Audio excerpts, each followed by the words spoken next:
Nova Hub, que a gente está aqui hoje num super webinar sobre inteligência artificial na saúde, junto com a Isabela Abreu, que é CEO e fundadora da Red Fox Tecnologias. Esse tema de inteligência artificial, a gente percebe um interesse crescente na área da saúde, assim como uma aplicabilidade muito grande no setor.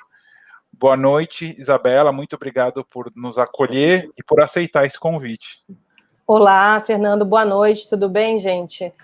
Agradeço demais o convite de participar aí do primeiro workshop, né, de séries, de webséries que vão rolar aí, e a primeira ser sobre inteligência artificial na saúde.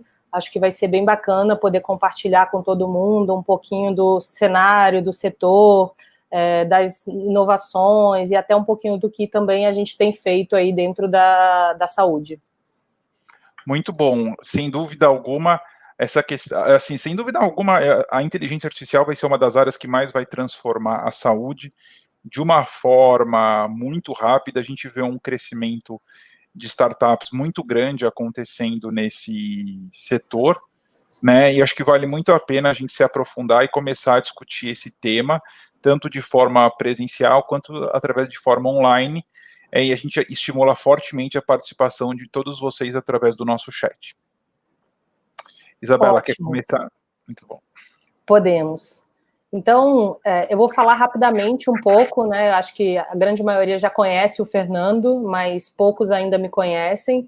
Então, eu sou CEO e fundadora da Red Fox. A Red Fox é uma empresa brasileira especializada em soluções digitais.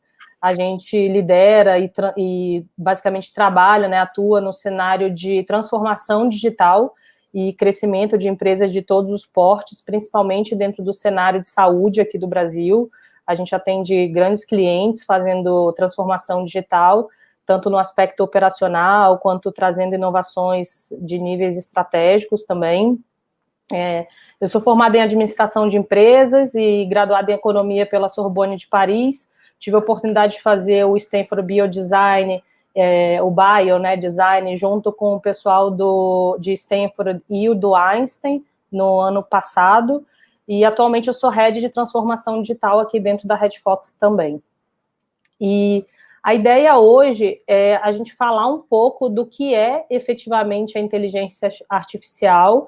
Então, entrar um pouquinho no detalhe, mas também sem entrar de maneira tão técnica. E, na sequência, a gente vai passar um pouquinho do overview da inteligência artificial com aplicação efetiva na medicina, no caso global, citar alguns casos globais e até mesmo alguns casos no Brasil. E depois, no terceiro ponto, a gente vai falar um pouco da China como referência em inteligência artificial, e aí o Fernando vai compartilhar um pouco da experiência dele no cenário do Health Track que ele teve recentemente na China, e alguns cases tanto internacionais, até como um case nosso da Red Fox, falando sobre inteligência artificial. Então, novamente, agradeço o Fernando, agradeço todo mundo por estar presente. A gente está acompanhando aqui no grupo, né? Então, acompanhando aqui no canal. Então, se vocês tiverem algumas dúvidas ou quiserem interagir, também podem fazer a pergunta diretamente aqui na parte do comentário, que a gente para e tira todas as dúvidas e interage com vocês. Tá certo? Muito bom, é isso aí. Podemos começar? Podemos. Então, basicamente, o que é a inteligência artificial, né? A inteligência artificial é um ramo da ciência da computação que permite que os dispositivos se conectem à rede, simulando a capacidade humana de raciocínio, de interação, de tomada de decisões e até mesmo de resolução de problemas. Hoje a gente tem essas aplicações muito fortes, né, que é o caso do cenário da medicina, onde a gente vai trazer diversos cases e aplicações práticas, de fato, mas a gente já tem usos de chatbot em diversos setores, também em setores de atendimento, call center, etc. A gente utiliza também grande parte da inteligência artificial também para Big Data e também utilizando dentro de o IoT para cidades inteligentes, carros inteligentes, etc. Então, detalhando um pouquinho da inteligência artificial, basicamente a gente tem três etapas, digamos assim, se eu posso chamar de etapas, né, que são bases para atingir a inteligência. Então, é o próprio AI, né, inteligência artificial, o 2 é o machine learning, e o terceiro é o deep learning, ou aprendizado profundo. Quando a gente fala de inteligência artificial, que é também uma forma de tornar artificialmente um computador inteligente, né, um bom exemplo disso seria muito a gente pensar em robôs que realizam tarefas de formas parecidas com a de um humano. E a inteligência artificial, ela basicamente inclui a programação de computadores para determinados conhecimentos, raciocínio, resolução de problemas, capacidade de manipular ou mover alguns objetos. Então, é algo muito específico. Então, uma máquina programada para utilizar a inteligência artificial, ela tem a capacidade de decidir entre opções pré-estabelecidas qual delas é a melhor. Então, isso é feito com base em um grande banco de dados que são constantemente abastecidos por novas informações pelo próprio sistema. Já no caso do machine learning, o aprendizado máquina, que a gente chama, né, que é o próprio machine learning, ele pode ser definido como uma maneira de implementar a inteligência artificial. Então, o aprendizado de máquina é um ramo da ciência da computação no qual você desenvolve ou estuda o design de algoritmos que possam aprender com a máquina, né? Então, a gente pode dar um exemplo que é como se fosse a maneira mais básica de praticar e utilizar algoritmos para coletar dados e aprender com eles. Então, em cima disso, a gente fazer alguma predição ou determinar alguma coisa específica.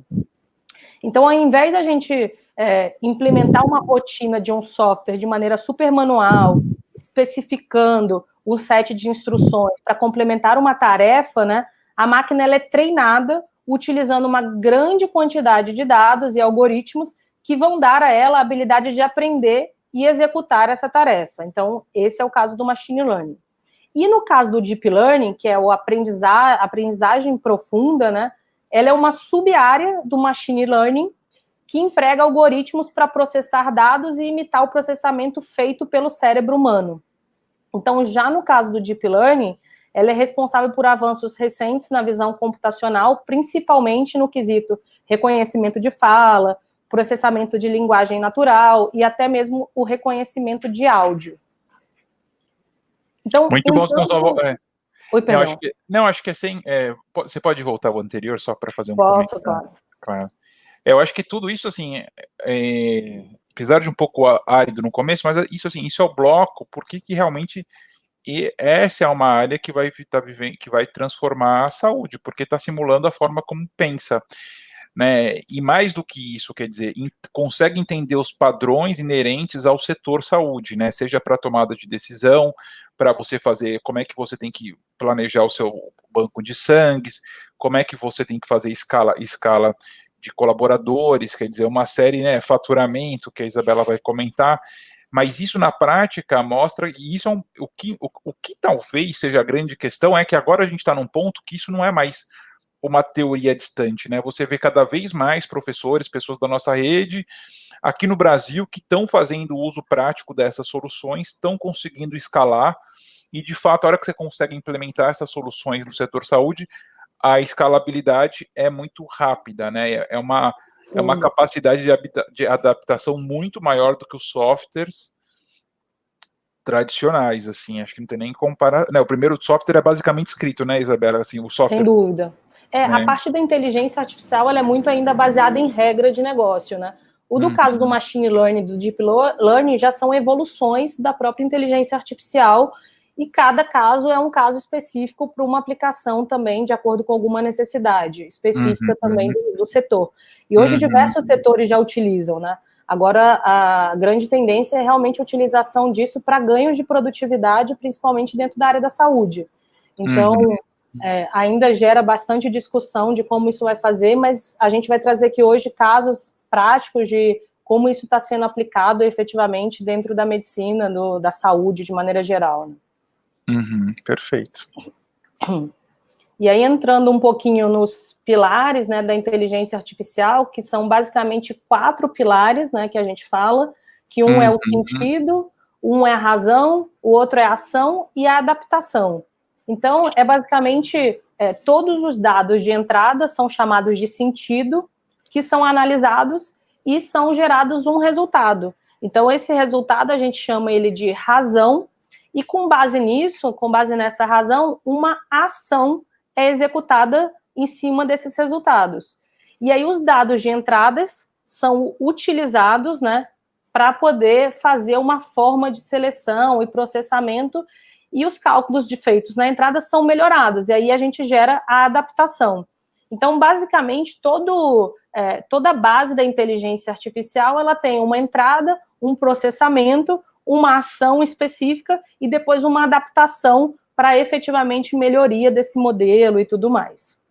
Então, quando a gente, só para a gente citar os dois outros casos e deixar um pouco mais claro, né, a gente fala de aprendizado máquina, que é a questão do machine learning, a gente se pergunta, tá, mas como que a gente ensina efetivamente as máquinas? Como que a gente pode trazer esse ensinamento para elas? Como que a gente pode trazer, já que toda a parte principalmente do deep learning, foi baseado muito na capacidade, foi inspirada, né, nas redes neurais, que são muito o cérebro humano, o córtex, etc.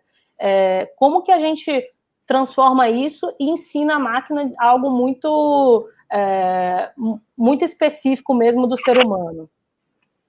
Então, o machine learning, a gente chama que é o subcampo da inteligência artificial dedicado ao desenvolvimento dos algoritmos e técnicas que permitam ao computador aprender a partir do reconhecimento de padrões.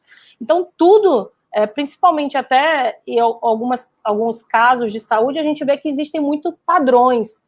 Então, a gente consegue ensinar a máquina a reconhecer determinados padrões e agir de acordo com esse reconhecimento que ela vai fazendo.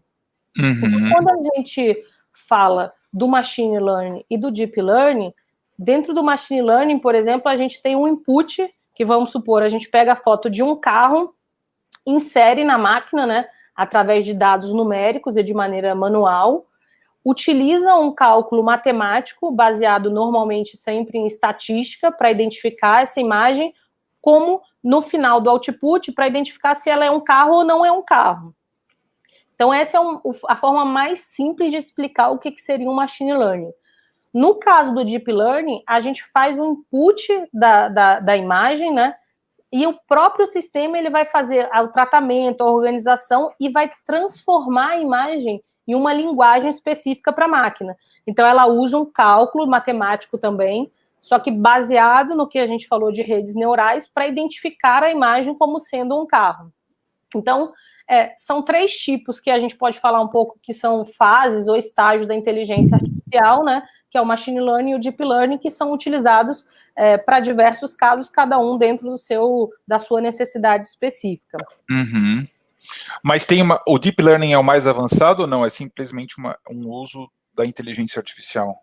Não, na verdade, ele é como se fosse considerado um estágio mais avançado da inteligência artificial, porque vem a inteligência artificial, depois o machine learning, depois o deep learning.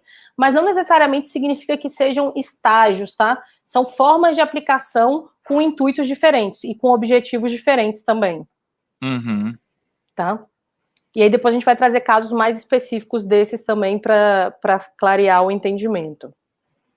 Então, aí só falando um pouco, então a gente falou um pouco como as máquinas aprendem, mas e como que a gente aprende de fato, né? Como nós humanos aprendemos? Então, aprender, seja para a máquina ou seja para nós humanos, é sempre um processo. Então, se a gente olhar o aprendizado de um bebê, a gente vai ver que tem sempre estágios de aprendizado. E cada etapa é um novo aprendizado com uma nova forma. Então, no caso do ser humano, a gente observa muito, e no caso da máquina não tem essa observação, tem muito a capacidade da máquina de ser treinada, né, para que ela efetivamente consiga gerar novos aprendizados, como é o caso do deep learning e do machine learning. Então, esse é um intuito, né, da gente trazer um pouco da inteligência artificial e mostrar que toda a parte da intuição e da motivação do AI, ele vem do cérebro humano. Então, justamente por ser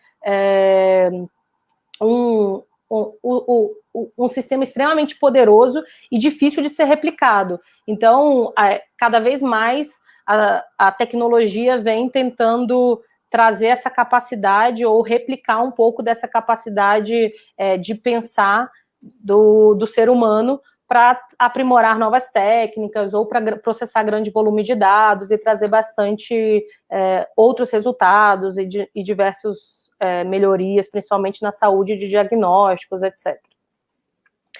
Então, existem diversas formas da gente ensinar uma máquina, então é sempre através de números, né? Então, através de regressão linear, algoritmo, regressão logística, árvore de decisões e tudo mais. Então, a máquina ela é muito baseada em algoritmos, enquanto o ser humano é muito baseado em observações. Então, quais são os tipos de inteligência artificial? Tem o narrow, que é o que a gente chama de inteligência fraca, que é o que a gente utiliza hoje, basicamente, em tudo. Então, tudo que a gente chama de inteligência artificial hoje é o que a gente chama de inteligência narrow, ou inteligência fraca, que são os sistemas que pensam racionalmente e agem racionalmente, que é a inteligência que ganha os jogos de xadrez, por exemplo. Então, se você perguntar para esse tipo de inteligência que jogo ela está jogando, ela não vai saber responder, a não ser que ela seja programada efetivamente para isso. Então, tudo que a gente fala de carro que dirige sozinho, antecipando e-mail, smartphone transformando áudio em texto, Google Translate, busca do Google, IBM Watson, etc., também são exemplos do narrow e não do general, que eu vou falar um pouco mais à frente. Então, hoje, tudo para a gente que é vendido como inteligência artificial é uma inteligência ainda que a gente considera como fraca, né? Então, quando a gente fala do futuro, que são os sistemas pensando e agindo como humanos, a gente fala muito da inteligência artificial general, que a gente chama de inteligência forte. Essa é uma modalidade que busca ser párea ao cérebro humano, né, a capacidade intelectual humana, só que é muito, muito, muito difícil a gente chegar nela. Então, essa que é a grande discussão do futuro, realmente, como que a gente faz com que a máquina ela possa aprender, compreender ideias complexas, aprender com as próprias experiências.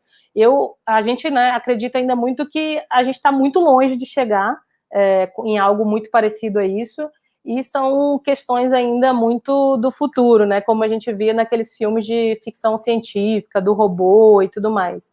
Então, é mais para trazer esse panorama e entendimento do que efetivamente é inteligência artificial. Então, hoje as máquinas ainda não conseguem pensar por conta própria, elas não vão dominar o mundo, não vão substituir diretamente o humano, porque realmente elas não conseguem ainda ter essa capacidade cognitiva como os seres humanos, né? Esse é o grande desafio futuro. Perfeito, eu acho perfeito, isso é uma excelente provocação.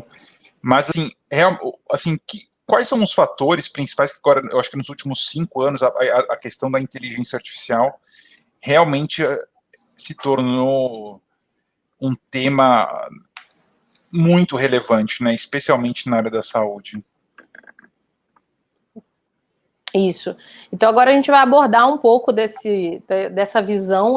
A grande objetivo aqui foi fazer uma introdução do que é inteligência artificial, tipos, e dar essa clareza um pouco, né? Porque muitas vezes, quando a gente fala de inteligência artificial, as pessoas que não conhecem a fundo acham que é o robô substituindo o humano ou alguma coisa desse tipo. Então, o objetivo é realmente esclarecer que não é nada disso ainda, né? Isso ainda está bem distante disso acontecer, de ter a guerra dos robôs e tudo mais. Então, isso realmente é uma ficção científica e realmente mostrar como que a gente pode trazer a inteligência artificial de maneira prática hoje dentro das nossas vidas, dentro dos setores de atuação, principalmente na saúde. Então, passando um pouquinho, né, a gente sempre fala dos princípios dessa inteligência artificial atual na saúde, que é sempre ter segurança e privacidade dos dados e informações dos pacientes, ser confiável e ter alto índice de assertividade, que essa é uma grande questão também, ser transparente, entregar resultados sustentáveis e passíveis de reprodução, identificar análises e resultados tendenciosos. Então, esses são os 4 pilares que a gente sempre fala que a gente precisa garantir dentro de um cenário de inteligência artificial na saúde. Principalmente quando a gente fala da questão de ser confiável e ter alto índice de assertividade. Eu vou mostrar depois um pouco mais para frente alguns cases de saúde mesmo, do que foi utilizado em termos de inteligência artificial e de humano, e como que a inteligência ela conseguiu superar a capacidade humana de ser mais assertiva em algumas análises de diagnósticos, principalmente. Perfeito. Então, fazendo um breve overview da saúde, né, a gente vê que eles estimularam tanto a machine learning quanto as redes neurais e a própria inteligência artificial, elas estimularam avanços significativos na inteligência artificial. As aplicações práticas da saúde hoje já incluem diagnósticos, cirurgias robóticas e auxiliares, né, de enfermagem virtuais.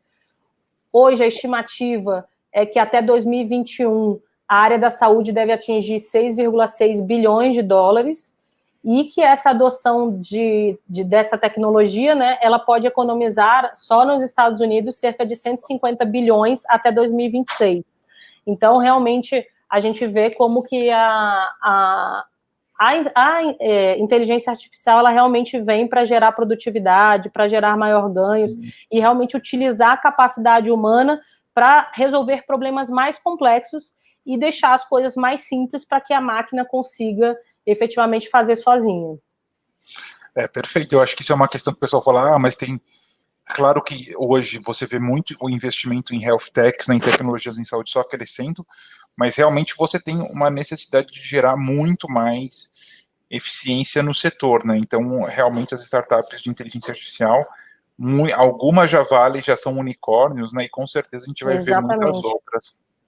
Sem dúvida. O Gustavo Gomes, ele fez uma pergunta aqui de qual é a previsão de tempo para chegarmos no General AI, né? Então, Gustavo, a gente não tem uma previsão muito clara disso, porque é algo ainda muito incerto, né? Então, todo mundo está buscando chegar nessa perfeição. O próprio Elon Musk tem feito grandes investimentos na área para a gente chegar em alguma coisa muito semelhante, mas é algo ainda muito difícil e realmente precisa de muito teste, de aprofundar realmente essas redes neurais, esse machine learning, para que a gente consiga evoluir para algum sentido mais de General AI. Então, ainda fala-se que o General ainda é muito ficção científica, mas é claro, quando a gente fala de tecnologia, né, a gente, às vezes, algumas coisas surgem muito rapidamente e ganham uma progressão muito rápida. Então, às vezes, a gente falar disso em 50 anos pode ser muito tempo, ou às vezes a gente falar isso em 5 anos também pode ser muito pouco tempo. Então, a gente, pelo menos, né, segundo as pesquisas, a gente não tem uma informação concreta de quando isso vai chegar. Mas, sem dúvida, grandes empresas estão investindo bilhões de dólares em busca desse novo futuro aí, através da inteligência artificial. E com certeza, eu acho que tem uma questão, uma provocação para a Isabela e para todos que estão nos assistindo, que aqui só tem fera, Gustavão também. Eu acho que tem uma questão que, assim, atualmente, inteligência artificial deve ser uma prioridade top dos governos focados em inteligência, né, em defesa, porque realmente é uma ferramenta extremamente estratégica, né, Isabela? Sem dúvida. Extremamente assim, talvez não seja extremamente poderosa hoje, mas é algo, né, talvez arma não seja uma boa palavra, mas eu acho que no final acaba sendo, né? É porque a grande discussão é assim, que hoje nenhuma inteligência artificial ainda tem 100% de assertividade.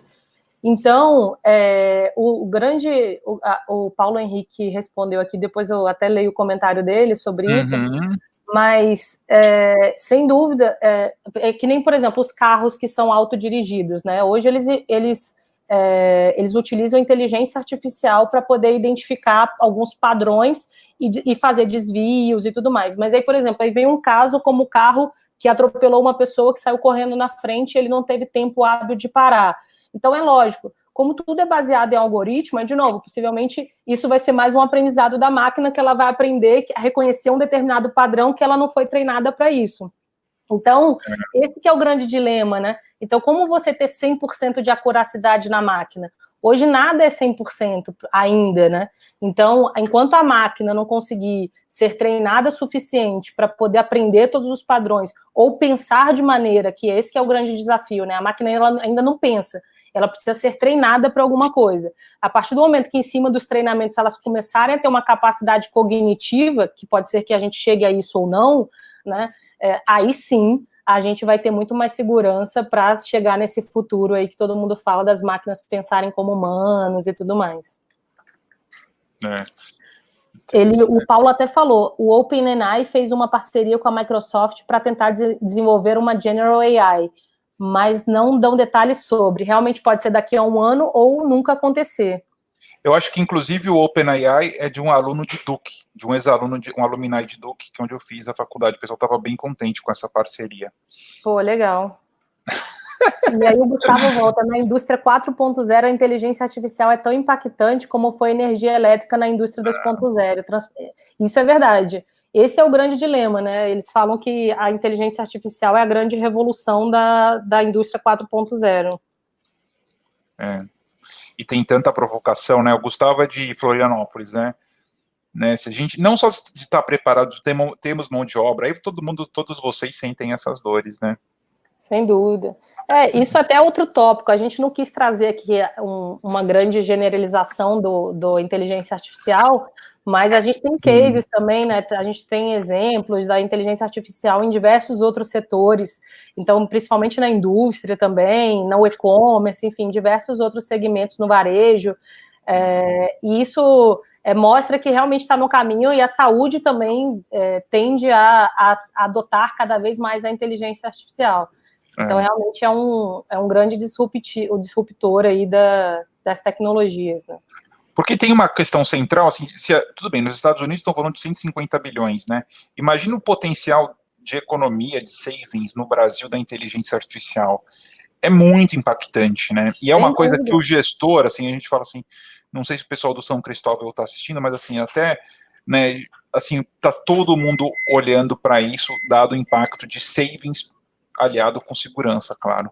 Eu vou trazer até alguns números aqui baseados nisso, né, de savings e tudo mais, e realmente o volume de savings que isso pode gerar é absurdo, principalmente quando a gente fala que a gente substitui, né, tarefas muito operacionais. Então, a gente usa a inteligência artificial para automatizar processos, então, para substituir tarefas que são muito operacionais. Então, é o que a gente fala, né, igual lá atrás, quando a gente não tinha o caixa eletrônico do banco, e foi a grande discussão quando implementaram as máquinas, que eles falaram, mas as máquinas vão substituir os humanos no banco e tudo mais, então gerou uma grande polêmica na época, e não substituiu 100% ainda, agora estão vindo os bancos digitais e tudo mais, mas nenhuma máquina vai substituir 100% os humanos, a gente vai recriar e reinventar os empregos. Então, tem empregos hoje, né, que nem surgiram ainda, então que vão surgir, principalmente falando de inteligência artificial. Hoje faltam data science no mercado,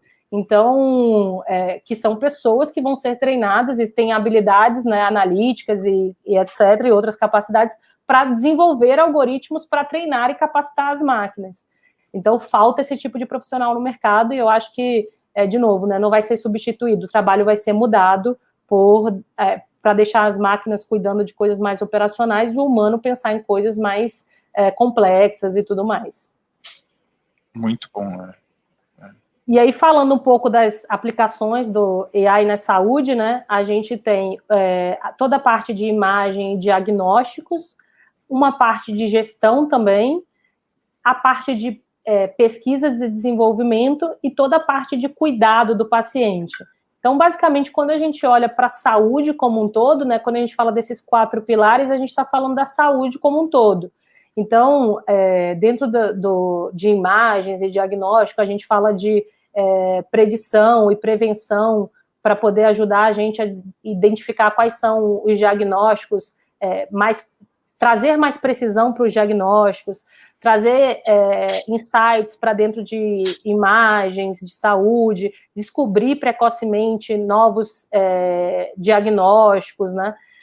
Novas doenças e até mesmo identificar dentro de uma população indivíduos que possuem mais riscos a determinadas doenças, hipertensão, diabetes, etc. Na parte de gestão, a gente vai utilizar muito isso e utiliza já, né? Então, para fazer grandes pesquisas de marketing, para avaliar preço, para avaliar risco, para fazer toda a parte de campanha, de branding. Então, o Facebook já usa, o próprio Google também, algoritmos de inteligência artificial para trazer campanhas mais específicas para determinadas pessoas, para determinados públicos. Dentro de pesquisas também, desenvolvimento, a gente vai ter a descoberta de novas drogas, também através desse processamento de grande volume de dados e até de perfil de doenças e tudo mais, a gente começa a descobrir, a mapear quais são as novas drogas, análise genéticas, desenvolvimento de novos devices. E dentro da parte do paciente, então, a gente nem fala, né? Tem muito automação para diagnóstico, para prescrição, casos de triagem, então, de facilidade, hoje tem a telemedicina também, que já está incorporando casos de inteligência artificial para facilitar na priorização de casos, né, médicos, toda a parte da análise de dados do paciente. Então, a gente fala muito de prontuário eletrônico, né, mas hoje grande parte dos prontuários eletrônicos, pelo menos aqui no Brasil, ainda são muito estáticos, então a gente tem uma série de dados ali super importantes, super valiosos, e se a gente processar e conseguir utilizar a inteligência artificial ali para tirar insights e para até mesmo interagir com os pacientes em determinados momentos e tudo mais, a gente consegue ter um ganho muito, muito grande nesse sentido. Então, aqui é um panorama, né, do que já tem sido desenvolvido dentro de inteligência artificial na saúde, para esses 4 temas que são os principais. Eu acho que para cada um desses temas a gente vê o nascimento de startups, né? Por exemplo, de descoberta de drogas. Tem uma startup canadense que inclusive veio no Brasil no Hospitalar ano passado, né? Essa questão de data analytics e o cuidado personalizado, eu acho que é um setor que está nascendo, né? A gente vê nas iniciativas dos colegas do DASA, quer dizer, de outros, né, empresas, mas que está nascendo, assim, que é uma coisa que praticamente não era, o dado, a medicina não era tão personalizada, e é uma revolução mesmo, né? Sem dúvida, isso que é muito bacana, assim, apesar da gente estar trazendo muita informação de fora, né, que são dados globais, muito deles dos Estados Unidos, a gente já tem muitas coisas nascendo aqui no próprio Brasil. Então, grandes empresas têm investido né, em novas tecnologias justamente para trazer esse tipo de solução para dentro da área da saúde. E na área de imagem, é um absurdo já, né? O que o pessoal está tendo que... A área já está numa transformação, assim, acho que as discussões nos colégios são outras. Acho que o desafio de formação... Né, hoje eu conversei antes, quando me formei, ninguém era, como fala, você não tinha médico aqui que você era, vou fazer, sei lá, vou empreender. O cara falou, não, eu fiz neurologia, mas hoje em dia meu negócio é programar, porque ele estava já desenvolvendo alguma coisa em inteligência artificial. Então isso é muito impressionante, né? Você vai ter muitos profissionais de saúde que vão se diferenciar para atuar nessas áreas e cada um com ótimas oportunidades, né? Sem dúvida. O Gustavo, ele fez uma pergunta aqui, que ele fala, qual a sua percepção sobre a maturidade dos profissionais de saúde no Brasil para a adoção da inteligência artificial no seu dia a dia? Eu acho que a gente fala de inteligência artificial de maneira geral, em todos os setores. Na saúde, eu acho que a gente ainda está engatinhando um pouco, estamos no caminho, né? Que nem o Fernando comentou, a gente tem algumas grandes empresas que estão começando a desenvolver e a testar a inteligência artificial dentro de imagem, dentro de algumas coisas relacionadas ao paciente, principalmente dentro ainda da área de Big Data, ali, de marketing e tudo mais, e eu ainda vejo que a maturidade ainda é baixa, tá? Posso estar falando errado, mas é a minha percepção, então o Fernando pode até depois dar um pouco da percepção dele, mas eu acho que a gente trazendo essa pauta, eu acho que cada vez mais, pelo menos nos eventos que eu acompanho de saúde, né, que são muitos que estão rolando esse ano, a gente tem falado muito sobre inteligência artificial, então muitas empresas estão trazendo, grandes empresas, inclusive, como o caso da GE, tem trazido cases que eles têm tido lá fora, em hospitais americanos, e trazido isso para o Brasil. Então, acho que ainda não é uma realidade 100%, mas a gente está se aproximando e trazendo novas tecnologias para que a gente torne isso, de fato, uma realidade. Perfeito. E o Roberto também fez uma questão. Roberto Almada fez aproveitando a pergunta do colega, existe um movimento ludista contra a inteligência artificial na saúde? Ou seja, contra a inteligência artificial? Ou estamos vivendo um momento de formação em fase muito inicial? Boa provocação, Roberto. Você quer responder ou quer que eu pense aqui um pouco também? Assim, de verdade, o que eu penso, assim, a inteligência artificial, ela é impressionante, porque, assim, nesse mercado de inovação, nesse setor de inovação em saúde, as startups, durante muito tempo, o pessoal ignorou, assim, ela não entrou no core dos negócios. O que está acontecendo que impressiona é que a inteligência artificial ela já está nascendo no core das grandes organizações de saúde. Você pega, por exemplo, os hospitais ANAP, eu acho que a grande maioria já começa a olhar para a inteligência artificial de uma forma estruturada, porque vai ser uma força muito transformadora, né, no sentido de trazer, talvez ainda não, acho que não é momento de ter uma diretoria, mas que já comece a ter alguém que entenda profundamente, que possa dar, né, que possa interagir com o mercado de forma estruturada. A minha opinião, eu acho que, até aproveitando, eu acho que ainda parece, para algumas pessoas da área de saúde, para algumas empresas, ainda parece uma realidade muito distante. Eu acho que enquanto a gente não tiver cases concretos de aplicações práticas aqui no cenário da saúde no Brasil, isso fica um pouco intangível. E o que acontece muito, até que a gente tem visto no mercado, é que muitas das tecnologias de inteligência artificial existentes hoje, elas são gringas, né? Então, elas são feitas nos Estados Unidos, principalmente em Israel também, e quando elas são nacionalizadas, elas custam em dólar. Então, isso torna muito inacessível ainda para o mercado brasileiro, porque pagar em dólar, principalmente quando a gente fala de grande volume de dados, e normalmente você paga pelo uso desses dados, ou pelo tratamento e processamento do grande volume de dados, e aí você começa a pagar em dólar, a conta não fecha. Então, por mais que você gere um saving, o custo fica muito alto, efetivamente, o investimento fica muito alto para a aplicação dessa tecnologia. Então, acho que realmente o caminho vai ser ou eles olharem o mercado brasileiro como um mercado potencial e entrarem realmente fazendo um investimento por parte deles, ou a gente, como empresa de tecnologia, startup, etc., desenvolver as tecnologias de maneira nacional para que a gente se torne competitivo e acessível dentro desse mercado de saúde. Mas você sabe que eu fui numa escola de exames que ensina exames de imagem, né, laudar exame de imagem na última semana, e ela falou, Fernando, já está mudando, né, o perfil. O médico já vê, assim, exames como ultrassom, que ainda não, a inteligência artificial não tem uma interface, como mais interessantes, porque boa parte do mercado de trabalho da ressonância todo já começa a ser absorvido, não que esteja dando diagnóstico, mas já está filtrando imagens que não têm importância, né? Sem dúvida. Muito bom. Então, prosseguindo aqui, aí a gente trouxe quais são as top 10 applications, né, de inteligência artificial e o quanto que isso pode gerar de valor nos Estados Unidos daqui para 2026. Então, a gente tem lá o robô de assistência cirúrgica, assistentes, né, enfermeiros virtuais, workflow administrativo, detecção de fraudes, isso é muito importante dentro da área de saúde, erro de dosagem, por incrível que pareça, apareceu aqui e recentemente a gente tem feito algumas análises também, e a gente ouviu muito de médicos falando que isso existe, então isso realmente existe, é gravíssimo, principalmente quando a gente fala em emergência, né? Então, na hora que entra um paciente ferido, alguma coisa, e o cara precisa fazer o cálculo de uma dosagem de maneira rápida, então uma regra de 3 ali no momento de crise é muito difícil, então realmente isso é um crescimento gigantesco. Máquinas conectadas, clinical trial, né, que são as triagens, diagnósticos preliminares e Automated Image Diagnosis, que é toda a parte de diagnóstico automatizado e na sequência Cybersecurity. Uhum. Beleza?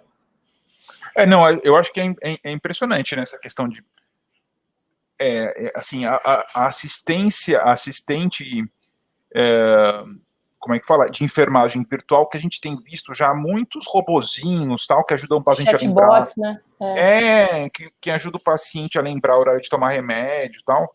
E, por exemplo, agora a gente está no Setembro Amarelo. Então, assim, hoje em dia, com tecnologia, você tem que saber se a pessoa tá numa depressão ou tá num quadro de euforia, quer dizer, né? E assim, eu sou paciente crônico, assim, cara, não é fácil tomar remédio todo dia.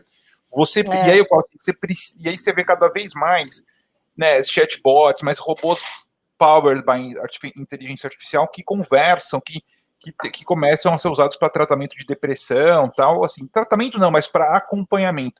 Inclusive, né, grandes farmacêuticas já estão com soluções no Brasil nesse sentido, aprovados inclusive pela Anvisa. Eles só evitam colocar um marketing muito forte, que é um robô, assim, né, mas já essas soluções já existem, assim, como um apoio cognitivo. É bem interessante. E o mercado eu vi é enorme. caso, sem dúvida, eu vi um caso na África até, não lembro agora qual que era o país, e que eles geraram um ganho, foi até da OMS, se eu não me engano, agora de cabeça, e que era, na verdade, era via SMS, onde eles mandavam SMS para a população, né, e alertando e até gerando conhecimentos básicos de educação de saúde básica mesmo. Então, não esqueça de lavar as mãos depois que for no banheiro, não esqueça de escovar os dentes, coisas bem simples que, para a gente, dentro de grande centro, a gente acha que pode ser bobo, mas que gerou um ganho de saúde dentro desse país lá da África gigantesco, só através de SMS, ou seja, então a gente está falando de algo às vezes muito simples, que não chega nem no nível de inteligência artificial, mas que já gera um ganho gigantesco dentro de países que não têm muito conhecimento, né, ou até pequenos centros. A gente fala do Brasil, mas a gente fala muito de São Paulo, né, quando a gente sai daqui da grande do São Paulo, Rio, desse eixo aqui, a gente vê um Brasil completamente diferente. É verdade. Eu acho que nós, como em Health Nova, quando a gente fala assim, a gente quer ser um hub, né, nós somos um hub digital de inovação, então a gente fala assim, cara, senão, assim, aqui em São Paulo tem 4 ou 5 eventos de inovação em saúde por mês, né, principalmente tem nesse mês, mas você sai de São Paulo, cara, assim, é bem diferente a situação, né, você sai dos grandes centros, então, mas muito legal, vamos em frente. Verdade.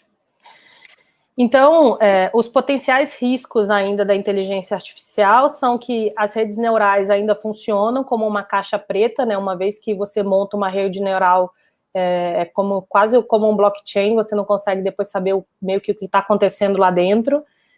Podem trazer respostas, ser uma metodologia embasada, então às vezes traz alguns outputs e a gente não tem uma metodologia que embase esse output. Ele cria o imprevisível e ainda é suscetível a hackeamento. Então, essa é a grande polêmica e risco da inteligência artificial. No entanto, né, a gente também tem alguns benefícios, né, que eles trazem mais precisão nos diagnósticos, uma grande otimização no armazenamento de dados, uma maior base de dados para diagnósticos precoces e o mais importante, que é uma democratização da saúde. A gente consegue levar a saúde para áreas muito remotas e que, eventualmente, não teria tanto acesso a médicos e a infraestrutura de saúde, etc., né, nessas regiões mais remotas. Então, para mim, eu acho que esse é o grande benefício da inteligência artificial, e até puxando um gancho ali do que o Roberto falou, né, de que será que era um movimento ludista e tudo mais, mas a gente tem que olhar sempre a inteligência artificial, principalmente no intuito não só dele gerar ganhos nos grandes centros, mas principalmente dele chegar às áreas mais remotas para ajudar a população de maneira geral. Então, depois eu vou citar até um caso com alguns dados do SUS, e que é muito importante, porque aqui no Grande Centro a gente tem uma oferta de médicos muito grandes, médicos muito capacitados, que conseguem resolver problemas complexos, mas a gente pega um interior lá numa cidade no Pará, é muito difícil de ter acesso a médico, muitas vezes você só chega por barco. Então, como que a gente pode utilizar a inteligência artificial para trazer saúde para essas pessoas e democratizar a saúde como um todo, né? Uhum. Esse é o grande dilema, grande polêmica, né?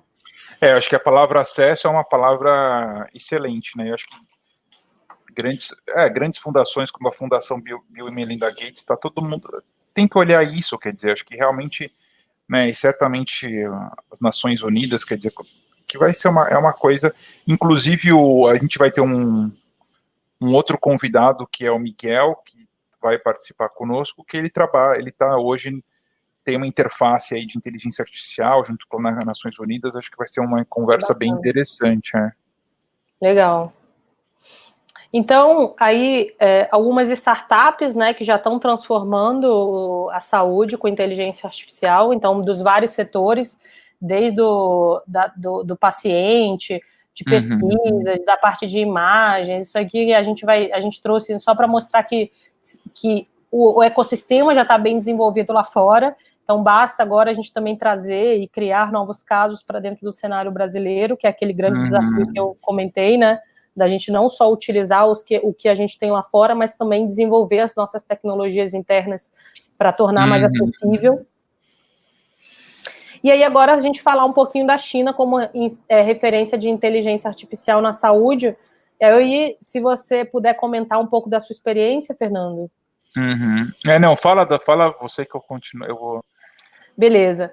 Então, hoje a China ela é referência mundial em inteligência artificial na saúde, e ela tem uma alta necessidade de investir no setor justamente porque os hospitais hoje deles são extremamente sobrecarregados, então a gente tem lá uma média de 1,5 médicos para cada 1.000 pessoas, uma população que está envelhecendo super rápido e cada vez tendo menos filhos, né? 43% da população ainda estão em áreas rurais e eles têm um investimento em inovação como política do Estado. Então, eles são uma forte potência em inteligência artificial para a saúde. A gente trouxe aqui alguns exemplos, né, que um caso é a Baidu, que é um dos maiores mecanismos de busca, o principal da China, e eles estão comprando e investindo muito em inteligência artificial e com foco muito grande em saúde também. Então, a Baidu lá é o gigante, é como se fosse o Google deles, né? Hoje, se eu não me engano, ela é a terceira em termos de mecanismo de busca, mas é a maior da China hoje. O próprio Alibaba criou uma divisão também que chama Ali Health, então ela é baseado, e ele tem todo um foco de inteligência artificial para criar soluções de saúde. Então, hoje ele já tem um software inteligente de leitura de tomografias, uma inteligência também para laboratórios de diagnósticos e etc. O caso da Tencent também, que é o do eDoctor Group, que eles fazem grandes consultas por vídeos e obtenção de receitas online, e o Ming, que é um software baseado em inteligência artificiais, que utiliza imagens médicas para detectar sinais de câncer. Esse ainda é uma grande discussão, né, de que efetivamente você consegue detectar alguns sinais de câncer, mas ainda você não consegue determinar se aquilo efetivamente é câncer ou não, ainda exige a análise de um médico e tudo mais.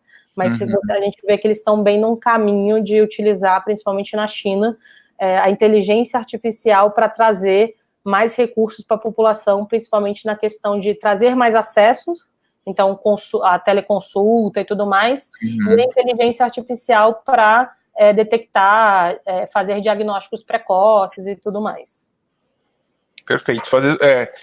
Pode até fazer esse comentário, que esse a gente não viu, porque esse é meio, assim, é lançamento, né? Não é, tá começando. Mas fazer só, a Ping An, a clínica do minuto, assim, a Ping An é a maior seguradora, se eu não me engano, é a segunda maior seguradora da China. Então é muito grande, né? E eles têm essa divisão de saúde. Qual que é a grande questão, né? Que eu acho que a Isabela colocou. Não tem médico na China, mas mais do que isso, a infraestrutura de saúde tá sendo assim, de fato eles não têm uma infraestrutura para todo mundo. O país mudou, está envelhecendo, está muito mais rico, né?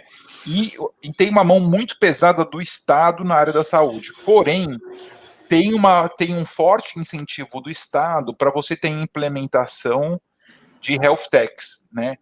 De você ter implementação de tecnologia na área da saúde, que quando a gente viu assim, é um setor nascente, que agora começa a receber né, você vê quando os grandes grupos se movimentam nesse setor, Tencent, Alibaba, não é só pela oportunidade, tem sim uma sinalização clara que é o que o Estado quer, e isso importa muito na China.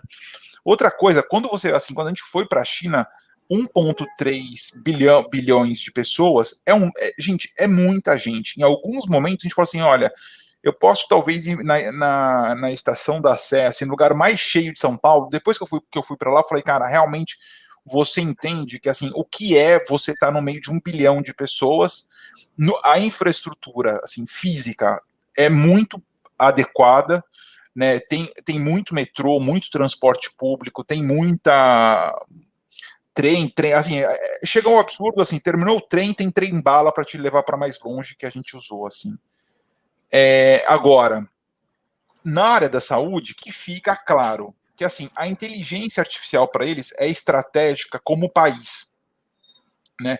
Porque é muito, gente, você imagina essa questão de saber quem é quem na China, assim, com todo respeito, não, tipo, eles têm que fazer uso estratégico da inteligência artificial para a saúde e para todos os outros setores, incluindo segurança. Não tem outra forma. Tem uma questão de controle que na China é fundamental, mas tem uma questão que senão você não, assim, como é que você faz a gestão? Gente, imagina fazer a gestão de saúde populacional de uma cidade como Xangai, com 24 milhões de pessoas, quer dizer. Então, na prática, o que fica nítido é que tem uma pressão para eles usarem tecnologia de inteligência artificial, as leis de privacidade são muito mais flexíveis, quer dizer, o governo decide o que é privado ou não, e essa cabine especificamente, que apareceu, se eu não me engano, em março, abril desse ano, é meio que assim, é uma ideia que está sendo usada no sul da China, ainda são poucas unidades, mas que recebeu muita publicidade, até aqui no Brasil apareceu em vários sites. Então, é um caminho, é interessante, assim, o tamanho da publicidade foi desproporcional com o que ela de fato entrega. Agora, os números de atendimento de telemedicina usando inteligência artificial lá são absurdos. Da própria Pinhan, ela já está fazendo, tipo, em um ano, ela fez 40 milhões, o número era mais ou menos 40 milhões de atendimentos via telemedicina, ou seja, telemedicina usando no telefone ou vídeo call usando inteligência artificial. Já os números lá, de todas essas iniciativas, é um absurdo a capacidade deles de escalarem e de terem dados, né? E a Isabela pode, assim, e eles têm muito dado, e aí a inteligência artificial está sempre evoluindo, né? Então, acho que realmente eles vão liderar essa corrida, porque eles têm volume, o governo facilita. O governo subsidia, né? E apoia também iniciativas como essa. Isso, sem dúvida, é um fator importante que a gente não comentou lá atrás, mas o volume de pessoas utilizando esse tipo de inteligência é fundamental para você cada vez mais ir aprimorando os modelos e também ganhar mais confiabilidade na inteligência artificial, né? Então, sem dúvida, um país como a China, utilizando esses modelos e utilizando as tecnologias para gerar, principalmente a democratização na saúde, cara, é um modelo que vira realmente global. Exatamente. E logo depois que o João Dória foi abrir um escritório em Xangai, eu falei assim, cara, é fundamental abrir um escritório lá, porque não é, assim, a cultura chinesa, ela é fechada, então você tem que saber desenvolver os laços para desenvolver negócios, né, e cada vez mais eles vão estar presentes, né, cada vez mais vão estar presentes em todos os setores, assim. Sem dúvida. Então, prosseguindo aqui, a gente trouxe alguns cases, mas eu acho que tem algumas perguntas aqui que o pessoal, acho que o João... Uhum. Essa pergunta aqui que o João perguntou, existem alguns casos conhecidos de racismo por parte de inteligências artificiais. Eu vi isso, é verdade.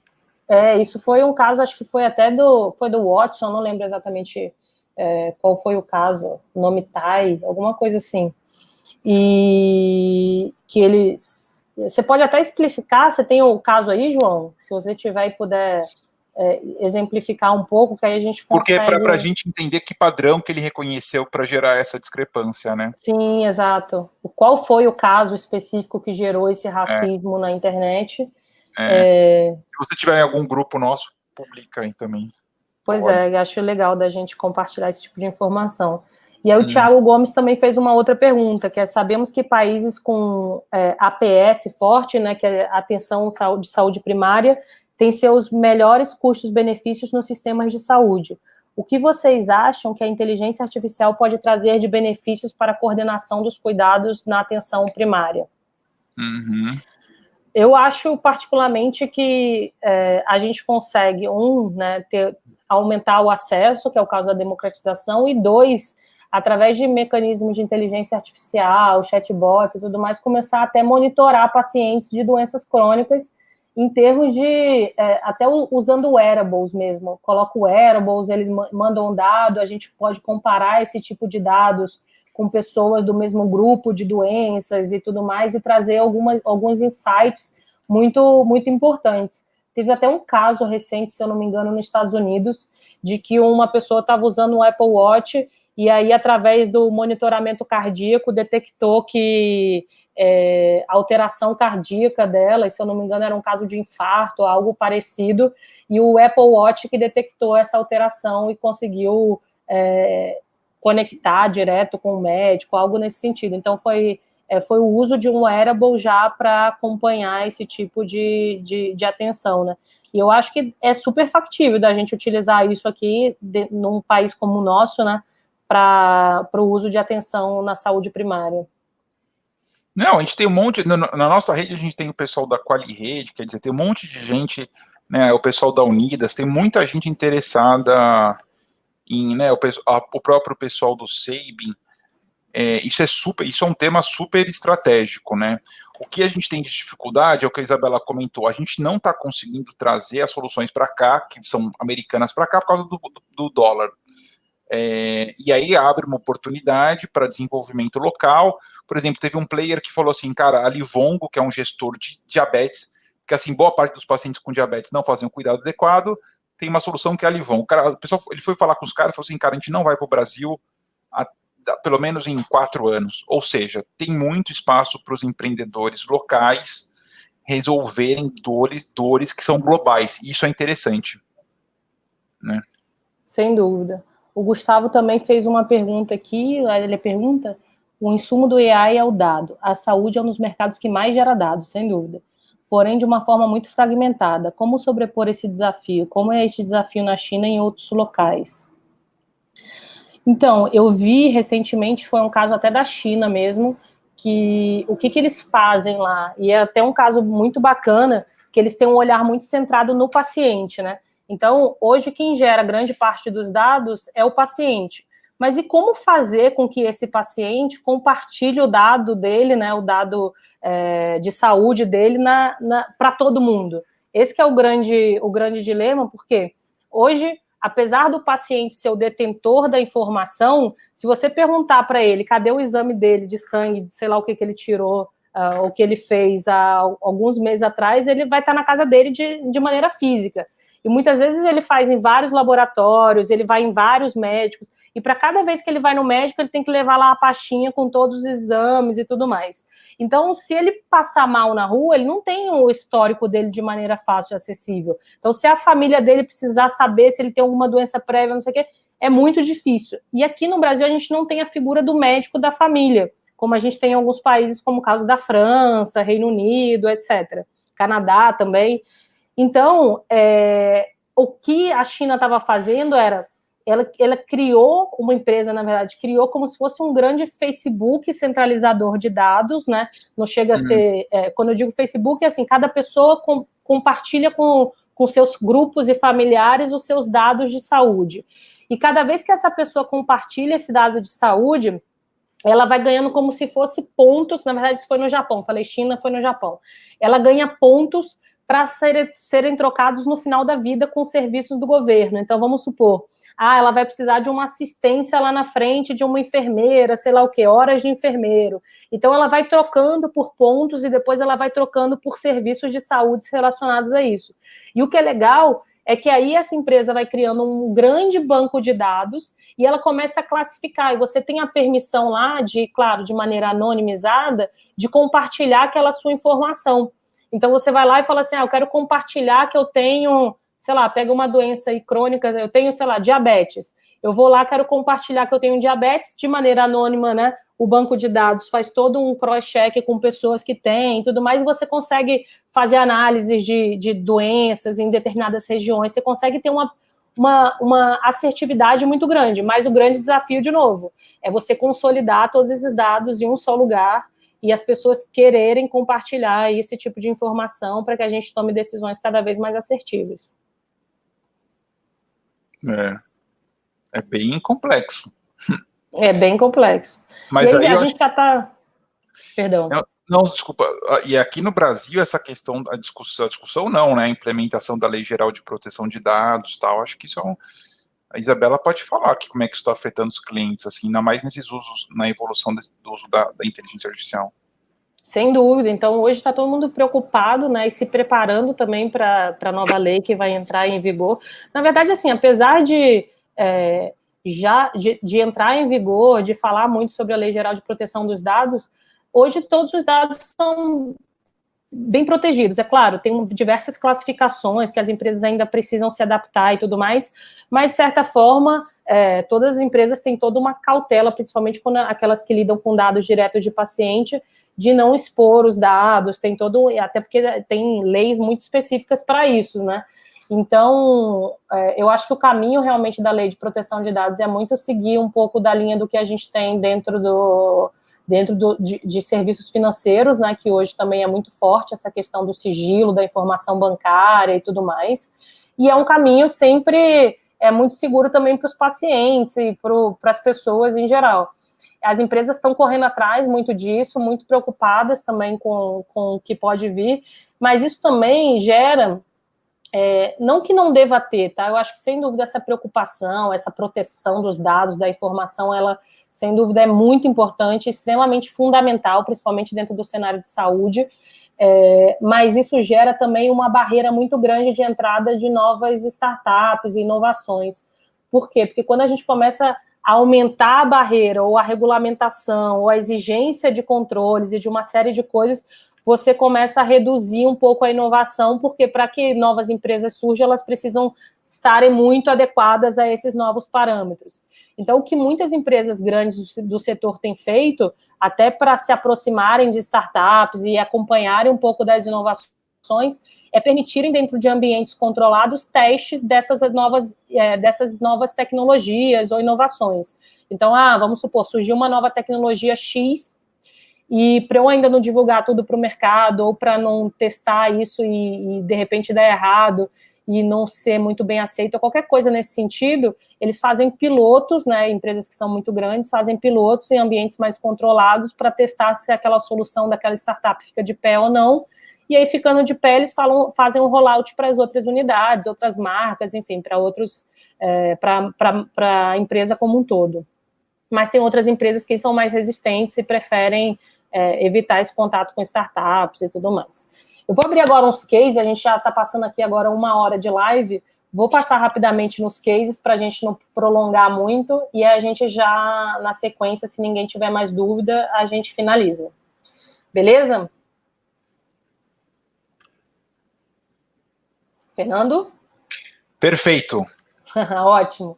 Então, eu vou falar um case rápido sobre dermatologia. Foi até um case, algo que o João comentou ali agora há pouco, e ele ficou de explicar um pouco mais, que é o uso da inteligência artificial, né, da rede neural, do Deep Learning, para a detecção de câncer de pele.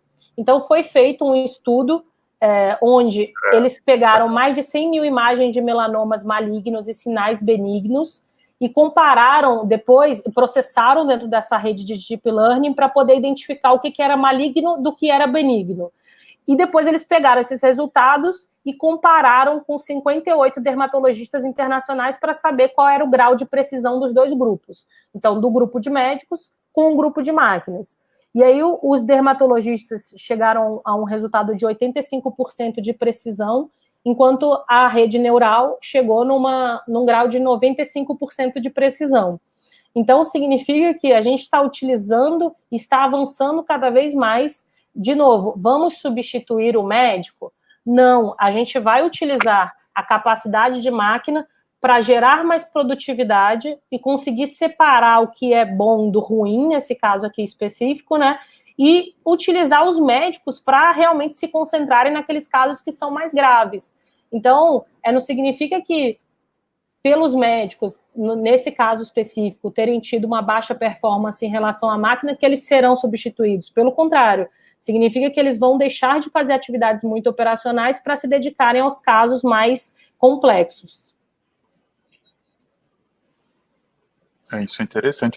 Inclusive, tem uma amiga que eu acabei de mandar para ela, que ela fez uma... A gente começa a ver muitos colegas médicos, né, profissionais de saúde, que começam a fazer teses de mestrado, doutorado, com foco em inteligência artificial, e no caso dela até está surgindo uma nova iniciativa, quer dizer, mas isso a gente não vê a gente está vendo diariamente os profissionais explorando essa intersecção de uma forma muito produtiva.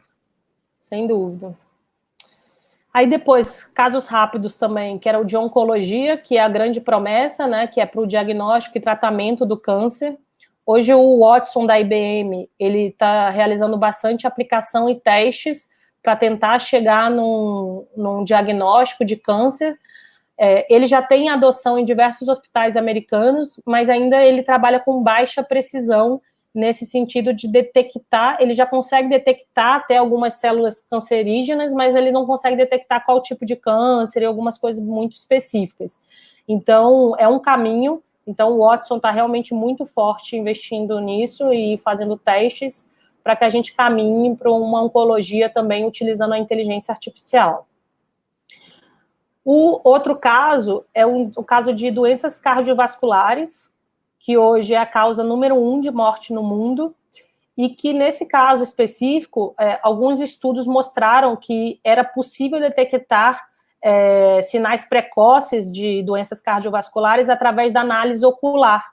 Então, através da análise ocular, eles conseguiriam detectar fatores de risco, como hipertensão, diabetes, uma série de outros fatores que afetam e que levam a sinais de doenças cardiovasculares. Só que, nesse caso, ainda precisa de necessita de um estudo e de repetições para ter maior garantia de que isso, de fato, existe um padrão e que isso, de fato, faz sentido. Só que, no momento que isso efetivamente virar e emplacar, isso gera um ganho gigantesco. Por quê? Porque imagens da retina, elas são rápidas de fazer, baratas e não são invasivas. Então, se esse realmente for um fator que possa ser utilizado para identificar sinais precoces de doenças cardiovasculares, isso seria muito bacana, até porque hoje, até o próprio iPhone, né, ele já faz reconhecimento facial, tem algumas tecnologias que já fazem reconhecimento ocular e tudo mais, então, de repente, isso já seria um ganho enorme de democratização da saúde para a identificação da primeira causa de morte, da causa número 1 de morte no mundo, né? Tem um outro colega que ele é investido pelo Einstein, que é o Gilberto Takata, da Predict Vision. Ele começou uma solução focada em oftalmologia. Eu acho que um dos usos é retinopatia diabética, né? Ele já está morando no Canadá. A solução, ela tem uma aplicabilidade importante, ela traz economia, tem precisão, e o que ela faz é simplesmente assim: o médico falou, tem de retinopatia. A máquina fala que não, vai por uma segunda opinião. E só isso já dá no volume, já dá um ganho significativo nesse uso de caso, né? Uhum. E ele foi para o Canadá e ele acabou recebendo investimento via Estados Unidos, porque ele incorporou a empresa lá. Então, bem legal. Isso é até legal de comentar, assim, para as startups que estão querendo se internacionalizar, né? O Canadá está de portas abertas para bastante startups, principalmente relacionadas a startups de saúde, e hoje está sendo um caminho mais fácil de você entrar no mercado americano via Canadá do que entrar via mercado americano mesmo direto. Até pelas novas políticas de estrangeiro e tudo mais, realmente entrar via Canadá está sendo um bom caminho para várias empresas brasileiras já. Verdade. E aí trouxe o último case, que é um case de radiologia, que é um case da Red Fox, que a gente utilizou também para detecção de pneumonia. Então, a gente pegou um banco de imagens de raio-x de tórax que a gente considerou, né, que são considerados normais, e separamos os raios-x anormais. a gente rodou todo o algoritmo e a gente conseguiu uma precisão de 94,5%. Agora, a gente está treinando cada vez mais esse algoritmo para trazer mais precisão, especificamente para raio-x de tórax, no caso de pneumonia, detecção de pneumonia, e a gente está já também começando a implementar ele. Aí, na verdade, esse modelo a gente treinou toda essa solução com base em exames, né, anonimizados de bancos de saúde americanos, e agora a gente está trazendo esse caso, especificamente essa tecnologia para o Brasil, para utilizar aqui em laboratórios, diagnósticos e até mesmo hospitais. Isso gera, o que ganha, qual que é o ganho efetivo disso, né, de fato? Então, a gente consegue, de maneira muito rápida, com essa precisão, separar os exames que são normais dos anormais, e aí os que são normais podem ir para uma fila mais rápida, que são anormais, na verdade, os anormais vão para uma fila mais rápida, e os normais podem passar por exames ou por análise de mais baixa complexidade e serem laudados de maneira muito mais rápida. Então, isso a gente diminui significativamente o tempo de laudo desses exames, justamente por conseguir fazer essa triagem preliminar aí entre exames anormais dos normais. Então, esse é um case que a gente trouxe, falando sobre inovação na saúde. E, de novo, né, só resumindo aqui, vai mudar tudo com a inteligência artificial, mas a gente vai trazer muito mais rapidez e precisão dos diagnósticos, contribuindo para um tratamento cada vez mais individualizado, que é realmente o futuro, da gente olhar cada indivíduo de maneira separada, mas, ao mesmo tempo, identificar ele dentro de um todo e comparar ele com os clusters deles, para poder tratar eles, tratar doenças e tudo mais. As tecnologias web-based utilizadas por médicos para atender regiões mais afastadas, que é o que a gente falou de democratização, análise dos dados identificando padrões de doenças e auxiliando a identificar indivíduos em riscos, o monitoramento da saúde através do uso de wearables, aí isso vai muito, né, do que o próprio, quem perguntou ali foi o Gustavo, não, foi o Tiago Gomes, né, que falou sobre a saúde primária.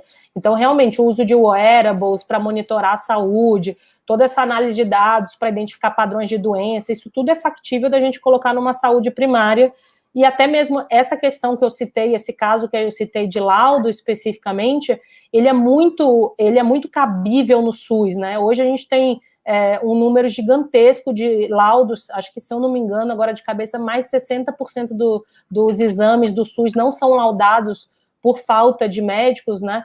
Então, quando a gente começa a utilizar a tecnologia para fazer essa triagem e até separar os casos que são mais complexos ou que são mais graves, a gente consegue escoar mais fácil essas pessoas e tirar elas da fila ali da morte, que até em alguns momentos, né, em alguns lugares de saúde pública, a gente vê que uma fila de primeiro atendimento para um cardiologista gira em torno de 180 a 200 dias. Então, tem muita gente que morre na fila para o primeiro exame. Então, é bem legal a gente utilizar a saúde para realmente trazer, utilizar a inteligência para trazer mais saúde para populações mais remotas e carentes, né? E, claro, o que não é menos relevante, os médicos vão utilizar o seu tempo para se dedicarem a casos mais complexos e deixarem a máquina a tratar operações mais simples e mais fáceis de tratar. Acho que alguém fez mais uma pergunta. O Fábio, nosso colega reumatologista, super fera, foi meu professor. Não temos publicação em artigo científico, até complementando, né, a gente é uma empresa de soluções digitais, a gente tem uma comunidade de médicos muito forte que trabalham constantemente com a gente, trazendo inovação e tudo mais, e esse é um caso muito recente nosso, então hoje mesmo a gente treinou mais uma vez o modelo para aumentar essa precisão, mas a gente ainda não fez nenhuma publicação em nenhum artigo científico, mas a gente quer fazer sim. E, gente, obrigada aí. Eu acho que, só para complementar e finalizar aqui, né, em terra de robô, quem tem habilidades interpessoais é rei. Isso é um fato, né?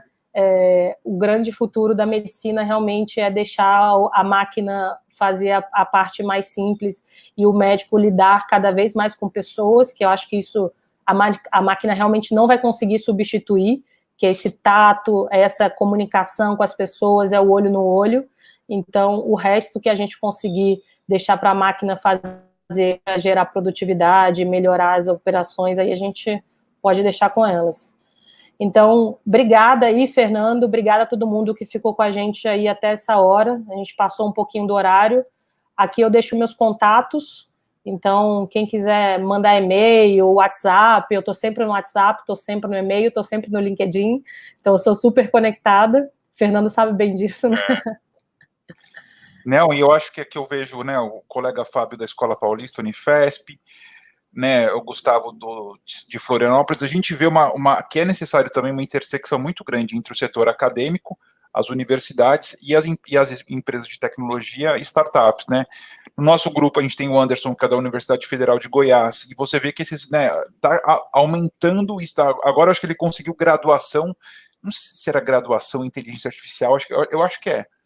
Então você vê que a gente tem que formar mais gente, eu acho que a gente tem que trazer o mundo acadêmico, tem que ter mais pesquisa, eu acho que tem muita coisa interessante que vai aparecer, e agradeço a Isabela aí pela oportunidade, pela gentileza, pelo todo o time da Red Fox, né, que fez toda a infraestrutura, preparou essa apresentação linda, e a todos vocês aí que participaram ativamente dessa live, e agradeço a gentileza do Gustavo, que está sempre nos acompanhando, além de ser um super parceiro aí do Health 9 e um profissional que a gente admira, né, Fábio e tantos outros aí, que é sempre bom, né, estar numa call, mas com muitos conhecidos, pessoas que a gente admira. Sem dúvida. Obrigada, gente. Obrigada, Fernando. Excelente iniciativa que o Fernando está conduzindo agora, de trazer o Health Nova Hub para o ambiente digital e conectar cada vez mais pessoas. Então, nos grupos que ele tem fomentado isso, as pessoas muitas vezes não são de São Paulo, né? Então, esse também é uma forma da gente democratizar o conteúdo de inovação na saúde, Fernando. Excelente iniciativa. Não, eu acho que é uma conversa que a participação de vocês é fundamental, e a gente sabe que, assim, né, exatamente isso, acho que a nossa ideia é disseminar isso, disseminar não só o conhecimento, a provocação, que certamente eu saí bastante enriquecido dessa conversa. Excelente, gente. Obrigada, boa noite. Boa noite. Até mais a todos. Tchau, tchau. Tchau, tchau.